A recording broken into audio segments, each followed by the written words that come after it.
আজ ছিল আমার দাদার আশীর্বাদ। দুই পক্ষ থেকেই ছোট্ট করে অনুষ্ঠানটা করা হয়েছিল। সবাই এসেছিল, খুব আনন্দ লাগলো।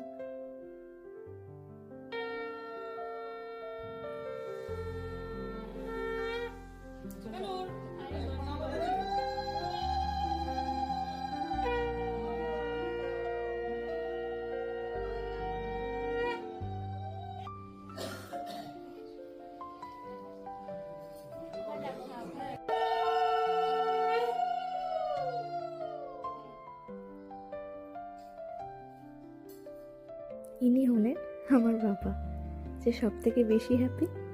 সবাই খুব হ্যাপি আর সবাই খুব আনন্দও করছে, কিন্তু ওই যে বাবা একটু নিশ্চিন্ত হয়েছে। সব বাবা মারাই চায় যে তার সন্তান সময়ের মতো যেন বিয়েটা করে নেয়, তারাও যেন হ্যাপিলি থাকে।